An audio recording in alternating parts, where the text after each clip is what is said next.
This week I want to talk about two books, Indistractable by Nir Eyal and Deep Work by Cal Newport. Both of these books approach the same issue from different directions. The issue at their centre is the shattering of all of our attention spans by the constant bombardment of incoming messages, emails, pings, social media, and how that diffusion of attention is really bad for our productivity, for our ability to get things done in a timely fashion, and for the sense of achievement that we get in the kind of work that we do. And both have techniques for shutting out those intrusions and allowing us to concentrate properly and deeply on tasks. The issue is, though, that there's a difference between men and women, and the main woman that's cited in the Cal Newport book is J.K. Rowling going to Gleneagles to write Harry Potter 7. You're just Harry.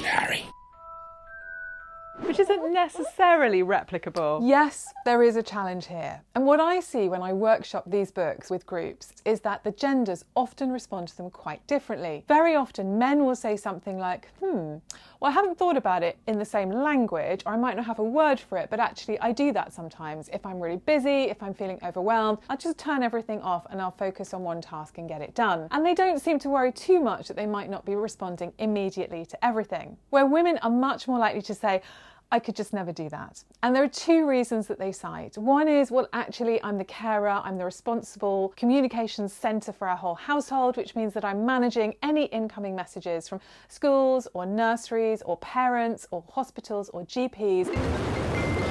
And actually, not responding to those messages is just not possible and would make me really stressed. Like the time I ran a board meeting and came out to 17 missed calls because one child had a temperature of 39 degrees. Fair enough. The second reason they cite is a psychological pressure to respond to everybody in the time that the other person wants it. So whether they're speaking about their boss, their boss's boss, their clients, or their own team, many women will say, actually, I feel a responsibility to be available to them if I possibly can be. And there seems to be some sort of socialisation around women that makes them feel that being unavailable isn't something that's appropriate for them, which fewer men seem to have in quite the same way. 73 of Newport's sources are men and only 9 are women. That's about 11%.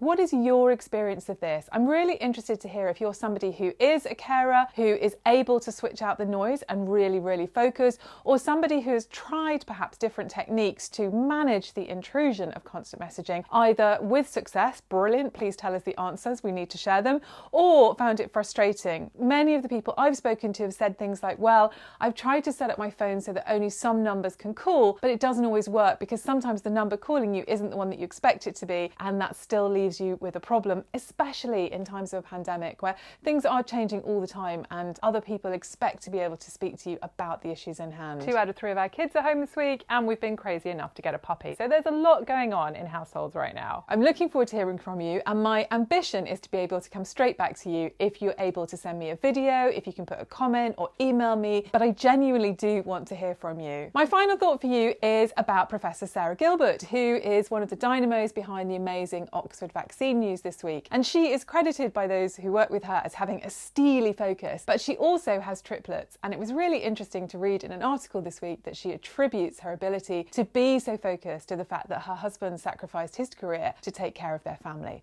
There might be something in this. Tell me what you think. See you next week.